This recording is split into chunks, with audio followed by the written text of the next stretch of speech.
Hello, good morning दोस्तों। कैसे हैं आप लोग? आशा करती हूँ ठीक होंगे, है ना। खुद पर विश्वास करना सबसे बड़ा साहस, और ये करते रहे। सकारात्मक सोचे और सकारात्मक रहे, है ना। सकारात्मकता ही वो ऊर्जा होती है जो हमें हर परिस्थिति में लड़ने का ताकत देती है, हमें स्ट्रांग बनाती है ना। और चलिए, तो आज मैं देखिए जो फंडामेंटल डाइट्स था मैं वो सारा पढ़ा दी हूँ। फिर मैं पॉलिटी से मैं सोच रही थोड़ा ज्योग्राफी, अभी जनगणना वगैरह जितने भी हैं, ये फॉरेस्ट जनगणना, ये सब मैं थोड़ा सा करवा दूँ। फिर मैं ज्योग्राफी का ही पोर्शन करूँगी, उसके बाद फिर पॉलिटी में आएंगे। एक्सचेंज कर करके थोड़ा पढ़ेंगे तो हमारा कंसंट्रेशन और इंटरेस्ट बना रहेगा, है ना। कभी कभी क्या होता है, हम कंटिन्यू एक ही चैप्टर पढ़ते तो बोर हो जाते हैं ना। और तो बदल बदल के पढ़ेंगे। अभी मैं थोड़ा सा ये जनगणना वगैरह ख़त्म करके फिर मैं कराऊँगी आप लोगों को, फिर आप लोगों को मैं कराऊँगी ज्योग्राफी, ठीक है। तो आज मैं जनगणना इसका सब्जेक्टिव सब पढ़ा दी हूँ। देखिए, मैं हिस्ट्री अभी इसका ना जो क्या बोलते हैं, इसका जो ST SC जो शेड्यूल ट्राइब और शेड्यूल कास्ट के जो जितने डेटा है वो मैं अलग से करवा दूंगी और स्टेट वाइज देके। तो अभी मैं सिर्फ इसका हिस्ट्री बताई हूँ कि सेक्स रेशियो क्या होता है। फिर शिशु किसे कहते हैं, 0 से 6 साल के बच्चों को शिशु कहते हैं, उसका रेट क्या है और कब से जनगणना स्टार्ट हुआ, मतलब इसका हिस्ट्री जितने भी हैं वो मैं सब्जेक्टिव में बता दी हूँ। आप देख लेंगे तो मुझे नहीं लगता जनगणना से कोई क्वेश्चन आपसे छूटेगा, है ना। बस थोड़ा सा देखिए, थोड़ा लेंदी क्लास है क्योंकि उसमें थोड़ा मैं हिस्ट्री भी पढ़ाने की कोशिश करी हूँ। तो आप पेशेंस ना खो के अगर पढ़ेंगे तो ज़रूर सारे क्वेश्चन आपसे सॉल्व हो जाएगा जनगणना से रिलेटेड। और जो डेटा उसमें ST SC वगैरह का जो बचा हुआ है वो मैं अभी अगले क्लास में करवा दूंगी, है ना। तो चलिए, आज का फर्स्ट तो स्वागत है आप लोगों का, आप लोगों की ही क्लास में, AFT एडू बूस्ट में, है ना। जो भी आपका नॉलेज है जिस चैप्टर में, जिस सब्जेक्ट में जितना भी है, उसको और बूस्ट करें, उसको और ताकत दे, ताकि आप 1-2 नंबर से पीछे ना रहें और अपने ड्रीम को अचीव करें। चलिए, तो आज का पहला क्वेश्चन हम लोग करते हैं। पहला क्वेश्चन क्या बोल रहा है कि, ले लेती हूँ, भूल जाती हूँ ना।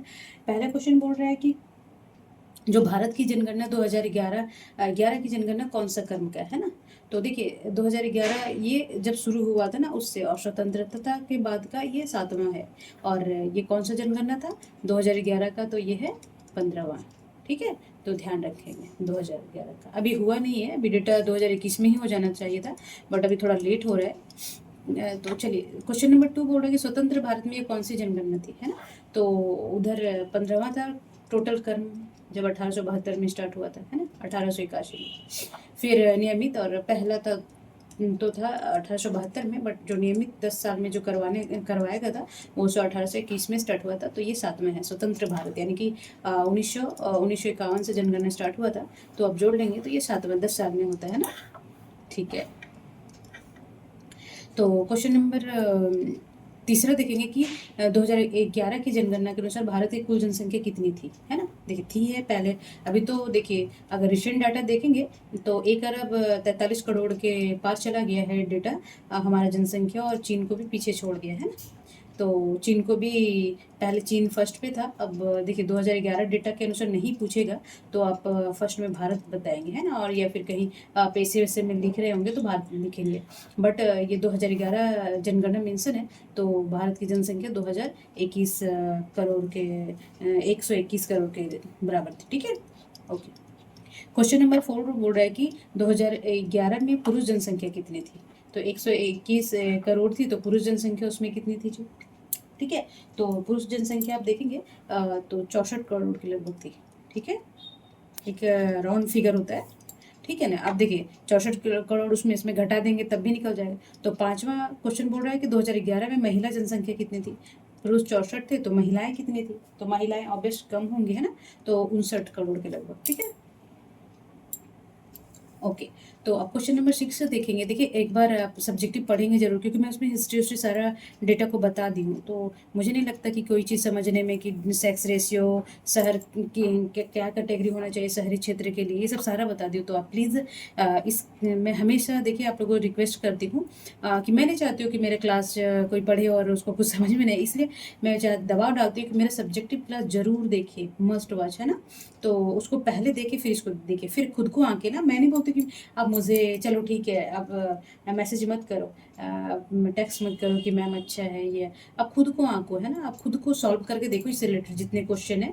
तो बस मेन उद्देश्य है आपका पढ़ाई अच्छा हो जाए, क्वालिफाई हो जाए, अपने ड्रीम को पाले, है ना।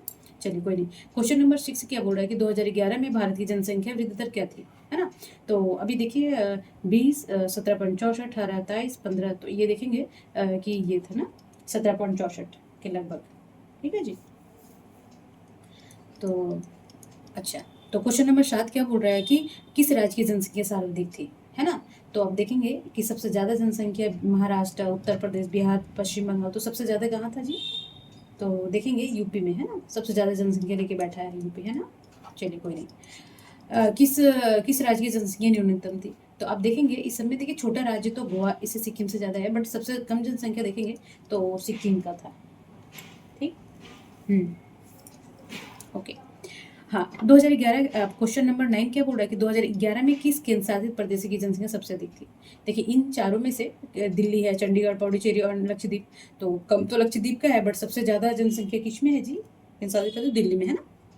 देखिएगा इसमें घनत्व कितना है पता है, 11,320 व्यक्ति पर किलोमीटर। देखिए बताइए, और अभी तो ये 2011 का डाटा है जी, और अभी करेगा तो पता नहीं 20,000 भी चला जाएगा।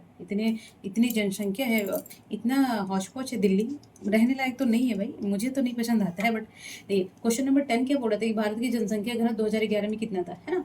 तो अब देखेंगे कि 2011 का डेटा पूछ रहा है, अभी जब जनगणना होगी ये 2021 का, तो अभी इसमें बदलाव आएगा तब का तब देखेंगे। अभी पहले 2000 इसका ही पूछता है, तो हम देखेंगे कि इसमें क्या था, 382 किलोमीटर, याद रखेंगे, है ना।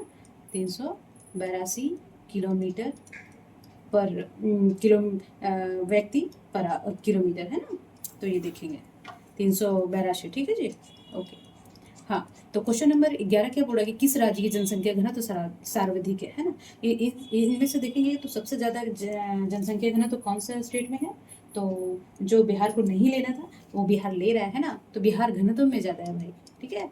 यहाँ पर 1100 कुछ आप डेटा देखेंगे आगे जाके, है ना।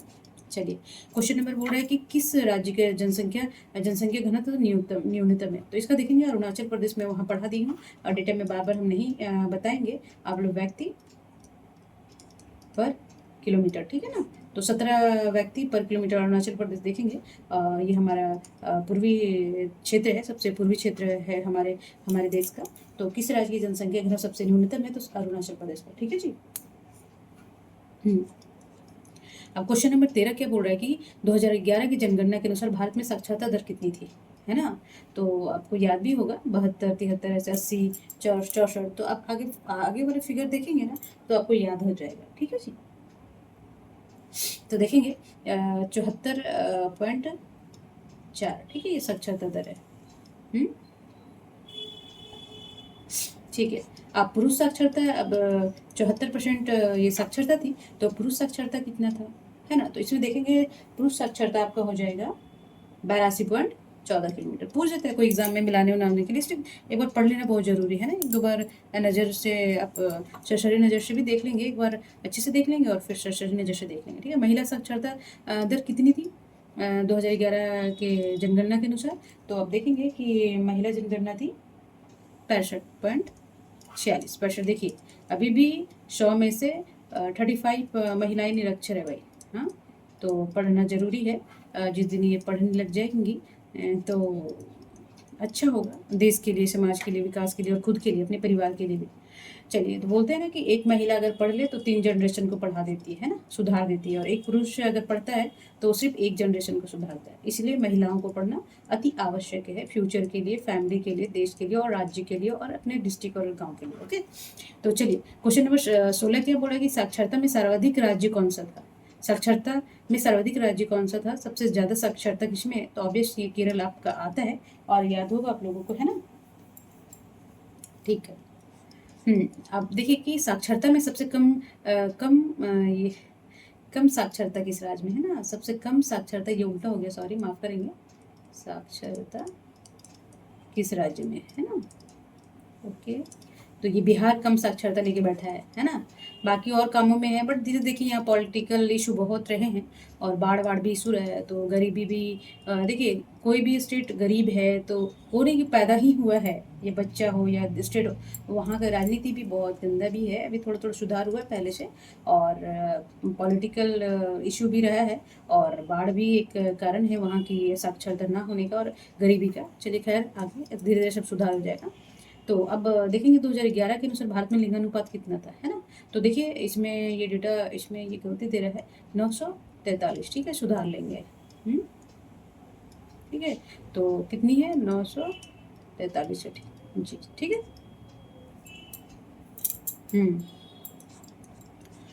अब देखेंगे कि सबसे अच्छा लिंगानुपात किस राज्य का था। तो देखेंगे कि जो सबसे अच्छा लिंगानुपात हो जाएगा वो केरल का, ठीक है। केरल में देखिए शायद 1028 1000 पुरुषों पे 28 विमेन, मतलब कि ज़्यादा है ना, तो क्योंकि साक्षर है, ये साक्षरता दर भी काफ़ी सबसे ज़्यादा है इसमें केरल में, ठीक है। तो अब देखेंगे सबसे खराब लिंगानुपात किस राज्य में है। देखिए, तो सबसे कम लिंगानुपात पूछते हैं, बहुत एग्जाम में पूछ रखा है, तो आप ध्यान रखेंगे।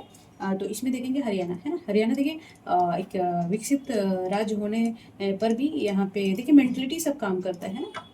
साक्षर होना मीन्स कि ज्ञान नहीं होना है। मैं पहले भी बता चुकी हूँ कि आदमी को एक मानव होना सबसे इम्पोर्टेंस होता है, कि एक पढ़ा लिखा भी आदमी जहल जैसा काम करता है, तो उसका तो अलग बात है ना कि अब ये बोला गया कि पढ़ा लिखा फिर इतना की, तो आप किस परवरिश होता है एक मानव बनाने के लिए ना, इन्वायरमेंट बहुत सबसे ज़रूरी होता है। साक्षरता तो एक अलग है, किताबी ज्ञान रहता ही है, नॉलेज होता है, और इसको अच्छे से पढ़ा जाए या फिर समझा जाए। जब हम किसी चीज़ को एब्जॉर्व करते हैं ना, तो उसका मेरिट डिमेरिट करके एब्जॉर्व करते तो सही होता है ना, और रिलेवेंट क्या होता है, क्या समाज के लिए अच्छा है, तो वो मानव बन सकता है। तो देखिए अभी विकसित तो है, बट यहाँ पे भी सबसे खराब लिंगानुपात हरियाणा में है, ठीक है, ध्यान रखेंगे। ओके, क्वेश्चन नंबर 21 बोल रहा है कि बाल लिंगानुपात जो है, जो बाल देखिए बाल शिशु, देखिए शिशु वहाँ मैं पढ़ा दी हूँ, बार बार नहीं पढ़ाएंगे। शिशु किसको बोला जाता है, 0 से 6 साल के बच्चे जो जितने होते हैं ना, उसको शिशु बोला जाता है, ठीक है। तो बोलता है कि 2011 में जो बाल लिंगानुपात था वो कितना था, है ना। तो इसका देखेंगे आप कि 914 था, ध्यान रखेंगे। वहाँ 943 था लिंगानुपात, और ये बाल लिंगानुपात था 914, ठीक है जी। अब देखेंगे क्वेश्चन नंबर 22 से। देखिए मैं क्वेश्चन बहुत सारा बनाई हूँ ताकि आप वहाँ पढ़े, और फिर मैं STSC जो जितने भी डेटा है कौन कौन से राज्य में है, कितना है, और मैं सोच रही हूँ कि उसकी जनजातियाँ पढ़ा दूँ साथ में, कि कौन कौन से जनजाति कहाँ बिलोंग करते हैं, ये भी पूछता है। तो ये पोर्शन भी हो जाएगा और उसमें उसका डेटा भी डाल दूँ, है ना। तो चलिए कोई नहीं। अभी 22 क्वेश्चन क्या बोले कि जनसंख्या वृद्धि दर सबसे अधिक किस राज्य में थी। जैसे कि जनसंख्या बढ़ने के दर किस राज्य में था, तो आप देखेंगे कि बिहार में, है ना।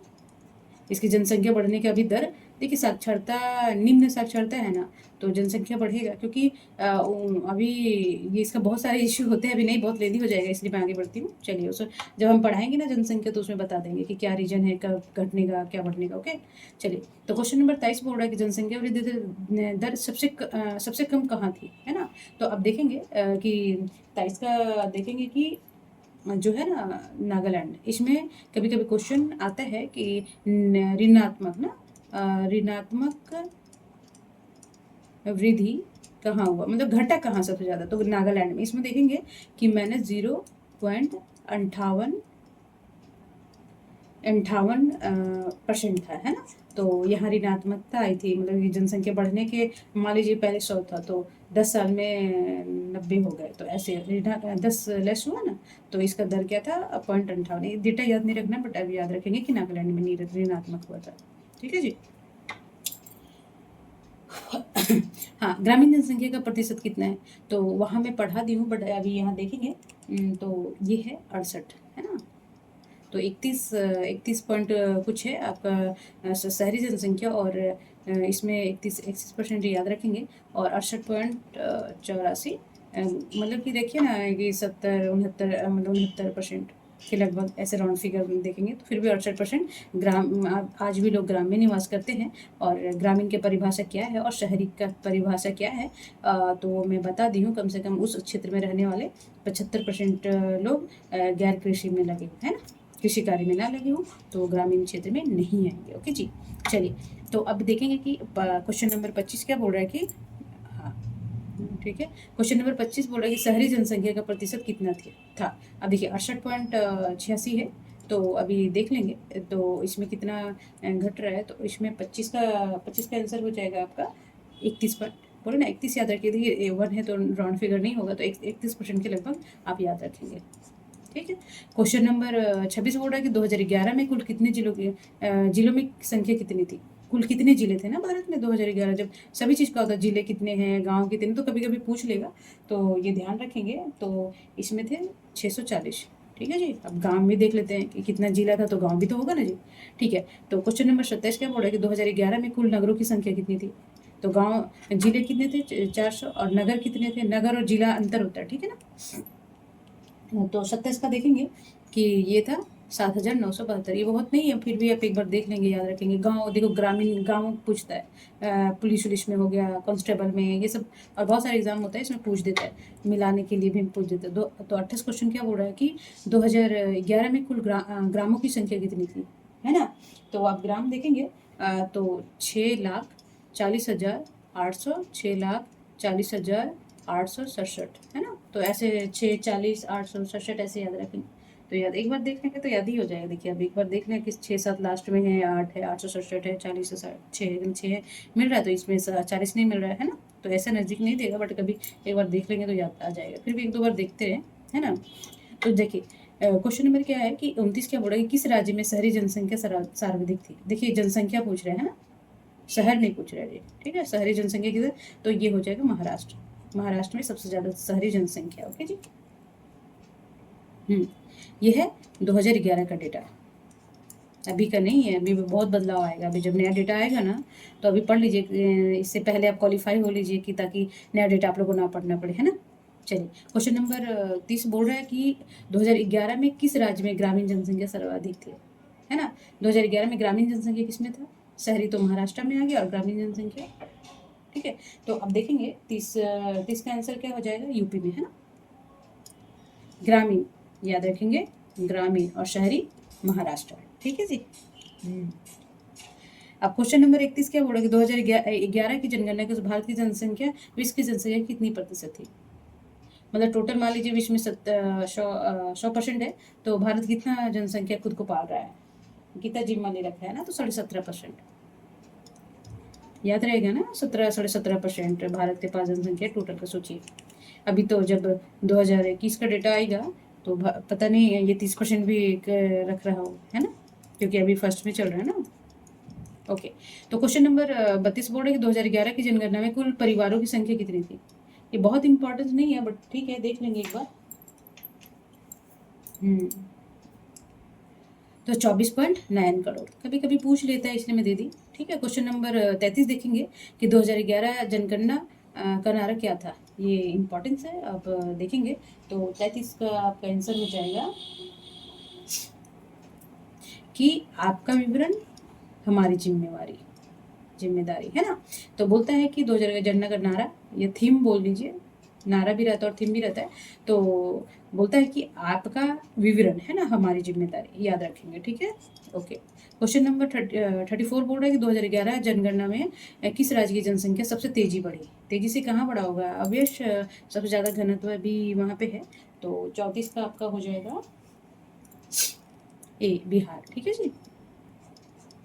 मुझे नहीं लगता एक बार पढ़ेगा तो डेटा, मुझे तो बहुत याद रहता है डेटा बेटा, मैं अभी क्या ही बोलूँ। चलो खैर, आप लोग ध्यान से देखिएगा ना, तो डेटा इंटरेस्टिंग भी है ना, तो याद रह जाता। अच्छा बिहार, अच्छा ऐसे रिकॉल करेंगे ना मैप में, अच्छा वो वहाँ था, फिर वहाँ था, तो ना वैसे याद रह जाता है, ठीक है। तो किस राज्य में साक्षरता दर सबसे अधिक वृद्धि हुई। अब साक्षरता दर भी सबसे वृद्धि हुई, सबसे ज़्यादा कहाँ पे हुआ, तो अब देखेंगे कि बिहार में। देखिए 60 सबसे कम साक्षरता दर है, बट ये कोशिश कर रहे हैं, यहाँ की गवर्नमेंट और यहाँ का जनता कोशिश कर रहे हैं। तो अब ये तेज़ी से, मतलब कि जो रेशियो था और स्टेट में, तो ये सबसे ज़्यादा आगे बिहार है। अभी कंफ्यूज मत कर लीजिएगा कि बिहार का सबसे कम है तो साक्षरता दर भी सबसे कम होगा, है ना, तो सबसे ज़्यादा बिहार का है, ठीक है। ओके, क्वेश्चन नंबर 36 बोल रहा है कि किस केंद्र शासित प्रदेश की साक्षरता सबसे अधिक थी, है ना। तो किस केंद्र शासित प्रदेश बोल रहा है, चंडीगढ़, दिल्ली, लक्षद्वीप, पुडुचेरी, है ना। तो अब क्वेश्चन नंबर 36 देखेंगे तो लक्षद्वीप में, है ना, लक्षद्वीप का देखिए जनसंख्या कम ले रखा है, बट साक्षरता पढ़ने में सबसे तेज है ना। तो क्वेश्चन नंबर 33 बोर्ड 2011 जनगणना के अनुसार जनसंख्या में वृद्धि की तुलना 2001 से कितनी वृद्धि हुई। देखिए कभी ना बोल देता है कि तुलना कीजिए इतना से इतना कितना बढ़ाता है ना। तो जनसंख्या वृद्धि दर 2011 में कितना था और उसका कितना % आगे बढ़ा, ठीक है। तो आप देखेंगे इसमें 17.64% याद रखेंगे, ठीक है। 38 क्वेश्चन नंबर बोर्ड है कि 2011 की जनगणना के अनुसार जनगणना का संचालन किसने किया था, है ना। तो देखेंगे कि जो जनगणना का संचालन जो करता है वो कौन किया था। तो आप देखेंगे कि भारत के रजिस्ट्रार जनरल और जनगणना आयुक्त है ये किए थे, याद रखेंगे, वेरी वेरी इंपॉर्टेंट। ओके, चलिए 39 क्वेश्चन नंबर बोल रहा है कि 2000 जनगणना में भारत का रजिस्ट्रार जनरल कौन थे। तो देख के आप लोग जान ही गए होंगे, है ना। तो कौन थे, सी चंद्रमौली, ये पूछता है। अब क्वेश्चन नंबर 40 बोल रहा है कि भारत की जनगणना किस मंत्रालय के अंतर्गत आता है।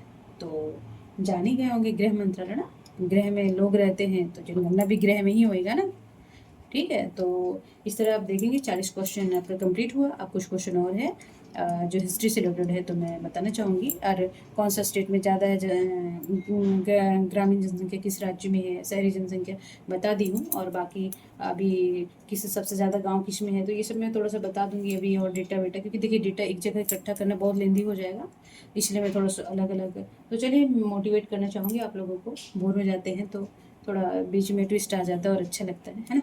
तो बोलते हैं कि अपनी ऊर्जा को चिंता करने में खत्म करने से बेहतर है कि इसका उपयोग ढूंढने में किया जाए, है ना। तो किसी तरह का चिंता हो, पढ़ाई का, सिलेक्शन का, किसी तरह का अपना पर्सनल भी चिंते होते हैं लोगों को आजकल तो, है ना। आजकल क्या हमेशा रहा है, कोई शेयर करता है कोई नहीं शेयर करता है। बट देखिए जो चिंता हम उसमें लगाएंगे ना तो वो ऊर्जा ऊर्जा वहाँ जो खर्च करेंगे, ठीक है, जो भी प्रॉब्लम है ओके ओके बोल के ना ऑल इज वेल करके आगे बढ़ें। और क्योंकि देखिए अगर चिंता में लगे रहेंगे तो और आपका गर्क ही जाएगा और नेगेटिव में ही जाएंगे। तो इसी वजह से जो भी प्रॉब्लम है उसको क्या बोलते हैं, दिल में पत्थर रख लिया, ऐसा ना, दिल में पत्थर रख लिया यार। तो वैसे पत्थर रख के पेन होता है, उस पेन को झेलिए और ताकत रखिए अपने में आप में। अभी यंग हैं आप लोग, तो सभी यंग हैं अभी, है ना, हम लोग सब बैच के वैसे ही हैं। तो ताकत रखें और जो भी प्रॉब्लम है उसको उस ऊर्जा को आगे आगे समस्या जो है उसको समाधान ढूंढने में लगा है ना। तो चाहे जिस तरह का समस्या हो, एजुकेशन में हो, बिजनेस में हो, पर्सनल लाइफ में हो, घरेलू काम में हो, है ना। तो चलिए कोई नहीं। क्वेश्चन नंबर 41 क्या बोला कि भारत में पहली बार जनगणना कब की गई थी, है ना। तो देखेंगे आप भारत में पहली बार जनगणना कब हुई थी, 1872 में, याद रखेंगे, बहुत बार पूछता है। तो ये इंपॉर्टेंट क्वेश्चन अभी आएंगे कुछ 25 क्वेश्चन, बहुत इंपॉर्टेंस है, ध्यान से रखेंगे। और ये कहीं ना कहीं पूछता है हर बार, ठीक है। भारत में पहली संपूर्ण जनगणना कब हुई थी। देखिए 1872 में तो हुई थी, मैं बताई थी ना कि 1872 में हुई थी, पर संपूर्ण जनसंख्या वो कहीं का जनगणना कर लिया गया होगा फर्स्ट बार ना। तो अब देखेंगे कि इसमें कब हुआ था, तो 81 में, ठीक है जी, ध्यान रखेंगे। पहली हुआ था 1872 में और संपूर्ण भारत में हुआ था तो अब देखेंगे 1881 में, ठीक है। अच्छा, तो भारत में जनगणना कितने कितने वर्ष में की जाती है। तो देखिए हर 10 वर्ष में हुआ, 2001 में हुआ, फिर 2011 में हुआ, 2021 में होने का था बट अभी नहीं हुआ है, अभी डेटा आएगा, है ना, हो रहा हुआ या होगा तो डेटा आ जाएगा। तो उसमें आप कोशिश करें कि उससे पहले आप सिलेक्शन ले लें, है ना। तो क्वेश्चन नंबर 44 बोल रहा है कि भारत की पहली जनगणना के समय वायसराय कौन थे, ठीक है। जब पहली जनगणना हुई थी कब हुई थी, 1872 में, तो उसके वायसराय कौन थे। तो ये सब आप लोग हिस्ट्री, करजन लिट्टन में वो सब के सब काम, ये तो काफ़ी अच्छा माने जाते हैं भारत के लिए, पुलिस सेवा के लिए, पुलिस बहुत सारे काम किए हैं। करजन तो देखिए 1900 कब आया था, 1905 में। तो ये हिस्ट्री क्या है, जब मैं हिस्ट्री पढ़ाऊंगी तभी लेंदी नहीं करना, ओके। तो बोल रहा है कि भारत की पहली जनगणना के समय वायसराय कौन थे, है ना। तो आप देखेंगे 44 का ये थे Mayo Mayo Mayo Mayo Mayo बोल के ना, भारत की पहली जनगणना कर दी मेयो मेयो, ठीक है, ओके। तो बोल रहा है कि जो पहली संपूर्ण भारतीय जनगणना समय कौन वर्ष है, जब संपूर्ण कब हुआ था, 72 में। तो देखिए 72 में, 1872 में थे तो मेयो जी थे, ठीक है, मेयो मेयो करके, ठीक है। और जब 1881 में हुआ जब संपूर्ण जनगणना, तो कौन कौन था जी, तो ये थे लिट्टन, निपट गए पूरा कि अरे बाप रे बहुत है तो मैं निपट ही गया, है ना। तो ऐसे याद रखेंगे कुछ भी अपना। तो क्वेश्चन नंबर 46 बोल रहा है कि भारत की जनगणना कौन संचालित करता है ना। तो एनएसएस शो करता है, गृह मंत्रालय करता है, वित्त मंत्रालय, नीति आयोग करता है। तो अब देखेंगे कि ये कौन करता है, गृह मंत्रालय, क्योंकि गृह मंत्रालय के अंतर्गत ही आता है ना, ध्यान रखेंगे। देखिए सारे इंपॉर्टेंस क्वेश्चन है और याद रखेंगे। आपके लिए इम्पोर्टेंस है बहुत, हर एग्ज़ाम के लिए इम्पोर्टेंस है, किसी कोई भी एग्ज़ाम हो, PCS, IAS, one day exam, police, TET, PET, जितने भी एग्ज़ाम होते हैं। चलिए 47 बोला कि जनगणना का कार्य कौन करता है, जनगणना का कार्य कौन करता है। तो 47 का देखेंगे कि अभी मैं पहले में एक और इससे रिलेटेड क्वेश्चन थे, रजिस्टर जनरल एंड जनगणना आयुक्त है। चलिए क्वेश्चन नंबर बोल रहा है भारत में आखिरी जनगणना कब हुई थी, है ना। आखिरी मीन्स की अभी लास्ट में कब हुआ था, तो हम डेटा कौन सा पढ़ा, 2011 पढ़ रहे हैं, उसके बाद तो जनगणना हुई ही नहीं, है ना। तो चलिए आप आगे बढ़ते हैं, ठीक है जी। क्वेश्चन नंबर देखिए, मैं जब क्लास रिकॉर्ड करती हूँ ना, तो ऐसा लगता है आप लोग साथ में बैठे हो और मुझे सुन रहे हो ना, तो मुझे भी मज़ा आता है पढ़ाने में। पहले तो बहुत बहुत हेट करती थी मुझे टीचिंग लाइन, बट खैर जो नहीं चाहते हैं हमारे लाइफ में, हमें वही करना पड़ता है। ठीक है 49 क्या बोला, 2011 जनगणना के अनुसार भारत की कुल जनसंख्या कितनी थी, है ना। तो कितना था, अभी हम लोग ऊपर पढ़े हैं ना, तो देखेंगे 121 करोड़ के लगभग ना। और अभी आएगा सर डेटा 143-41 पहुँच गया है, जो फर्स्ट पोजीशन पे है। ओके। क्वेश्चन नंबर 50 बोलोगे, जनगणना अधिनियम भारत में कब पारित हुआ था। जब जनगणना अधिनियम बनाएगा ना कि हाँ चलो ऐसे ऐसे होगा, ये प्रोसेस जो होते हैं, अधिनियम होते हैं, एक्ट जो आते हैं, नियम ना, नियम बनता है जो। ओके तो अब देखेंगे ये आया था 1948 में, ठीक है जी। 1948 में अधिनियम एक्ट आया था जनगणना से, याद रखेंगे। हाँ अच्छा चलिए, तो 51 क्वेश्चन बोल रहा है कि जनगणना अधिनियम 1948 के अनुसार जनगणना कार्य का उत्तरदायित्व किस पर रहता है। तो किस पे रहता है, भी हम लोग बहुत बार पढ़ चुके हैं, तो गृह मंत्रालय ही करवाता है, तो गृह मंत्रालय को ही ना रहेगा, ठीक है। तो 52 का क्वेश्चन बोले 2011 की जनगणना भारत में कौन से कर्म की, देखिए कर्म कौन सा आएगा, तो ये 15 भी हो जाएगा आंसर, है ना। और स्वतंत्रता के बाद बोलेगा, के बाद का बोलेगा, तो आप लगाएंगे 7वां, ठीक है। 1951 में हुआ था, आप जोड़ लेंगे 51 से 61, 61 से 71, 71 से 81, 81 से 91, 91 से 2001, देखेंगे 1 2 3 4 5 6, और ये हो जाएगा 11, तो कितना हो गया, 7 हो गया ना जी, ठीक है। चलिए क्वेश्चन नंबर 53 क्या बोल रहा है कि स्वतंत्र भारत की पहली जनगणना कब हुई थी, है ना। तो बोलते 51 में, ठीक है। तो ध्यान रखेंगे, इसमें जोड़ लेंगे, तो अभी 2011 में 7 बार हो जाएगा। तो अभी मज़ा आता है ना डेटा पढ़ने में, मुझे तो मज़ा आता है, बट आप लोग को मैसेज कीजिए कैसा लगता है डेटा पढ़ने में। किसी किसी को बोर लगता है, बट मुझे तो बहुत मज़ा आता था, और आशा करती हूँ आप लोगों को भी मज़ा आ रहा होगा, है ना। मैं वैसे कोई भी चीज़ कोशिश करती हूँ बहुत अच्छा पढ़ाऊँ, हर एक का समझ में आया, चाहे जैसा भी सोच रखता हो, जैसे भी दिमाग लगाते हो, तो मैं हर एक एक वर्ड समझाने का प्रयास करती हूँ, ठीक है। चलिए 54 जनगणना के प्रमुख 54 क्वेश्चन क्या बोला कि जनगणना का प्रमुख उद्देश्य क्या है ना। तो इसका उद्देश्य क्या है, देखेंगे तो जनसंख्या का आंकड़ा प्राप्त करना, तभी तो वो नीति बनेंगे कि कौन सा। अभी देखिए जातीय जनगणना के लेके इश्यूज था ना, वैसे से 2021 का जनगणना अभी तक नहीं आया आंकड़ा, तो बहुत सारे इशू होते हैं कि जनगणना क्यों कराया जाता है। आप खुद ही केस कर सकते हैं कि नीति बनाएगा गवर्नमेंट, इसमें BPL परिवार कौन है, APL परिवार कौन है, किसको कितनी सुविधा दिया जाए, है ना, कितने पुरुष है, कितनी महिलाएं हैं, कौन गरीब है, कौन अमीर है ना, बहुत सारा डेटा चाहिए गवर्नमेंट को, है ना। चलिए तो 2000 जनगणना का नारा क्या था, जब भी हम पहले बता चुके हैं और अभी आप बना देंगे, है ना। तो क्वेश्चन क्या है कि आपका विवरण और हमारी जिम्मेदारी होगी, है ना। आपका विवरण जो होगा वो हमारी जिम्मेदारी, हम नीति बनाएंगे ना। सरकार बोल रहा है कि आपका विवरण ही तो हमारी जिम्मेदारी है, कि कौन BPL है, उसको क्या सुविधा देना है, किसको पीरियड्स में चावल दाल देना है, किसको गवर्नमेंट कितने स्कूल खोलने हैं, है ना। चलिए क्वेश्चन नंबर 56 बोल रहा है कि 1872 जनगणना किस क्षेत्र में हुई थी सबसे पहले, हाँ इंपॉर्टेंस है ना जी। तो इसमें सबसे पहले कौन सा क्षेत्र में हुआ था, तो ये हुआ था पंजाब में। देखिएगा सबसे पहले जनगणना वहीं पे हुआ था, ठीक है। क्षेत्र पूछ रहा ना।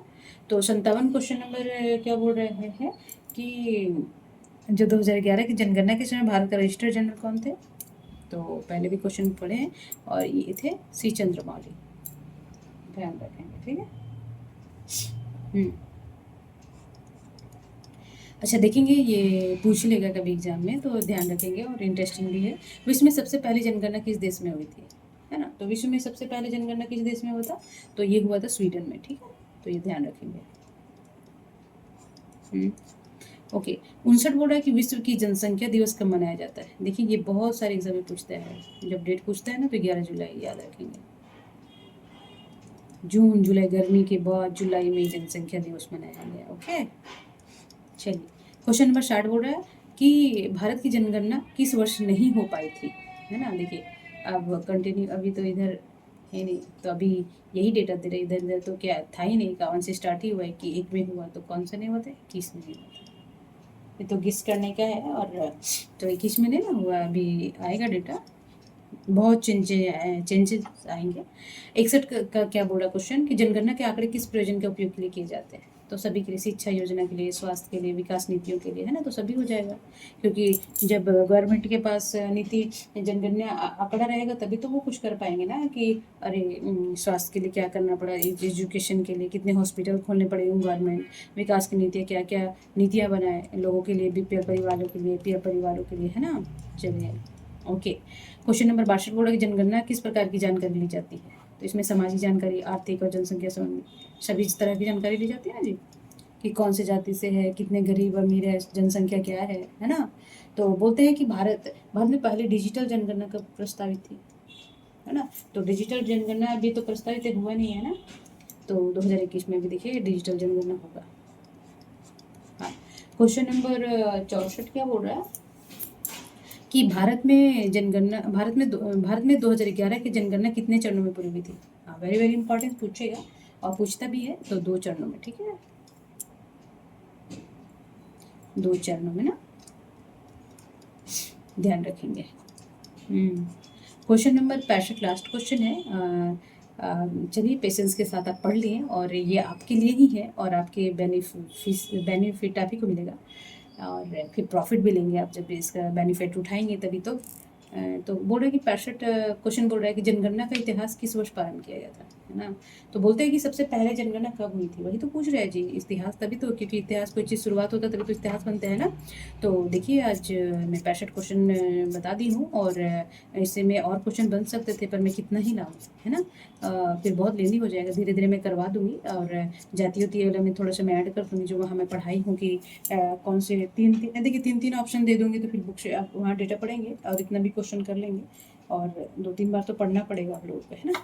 तो चलिए आज यहीं तक रखते हैं क्लास, और कल देखते हैं कल मैं क्या पढ़ाती हूँ, अगर ज्योग्राफी तो क्लास, या फिर मैं डेटा पढ़ाती हूँ, है ना।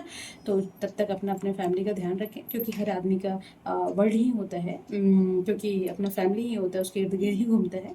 तो अपने अपने साथ आप लोग इतने मतलब कि सिंसियर हैं, तो इसलिए मैं बोलती हूँ आप अपना भी ध्यान तो जरूर रख लेंगे, और अपने फैमिली का भी। तो सकारात्मक सोचें और सकारात्मक रहें, है ना। और खूब पढ़ें, स्वस्थ रहें, मस्त रहें, और दिवाली जो जो त्यौहार आता है उसे अच्छे से मनाएं, और बट कंटिन्यूटी रखें पढ़ाई में, और हमारे क्लास भी देखते रहें, क्योंकि हमारा क्लास आपके लिए है, और आपके सक्सेस के लिए है। और बस यही मेरा दिल कहता है कि आप खूब पढ़ें, और जो जो जो अचीव करना चाहते हैं उसको जरूर पाएं, अपने ड्रीम को पाएं। नमस्कार।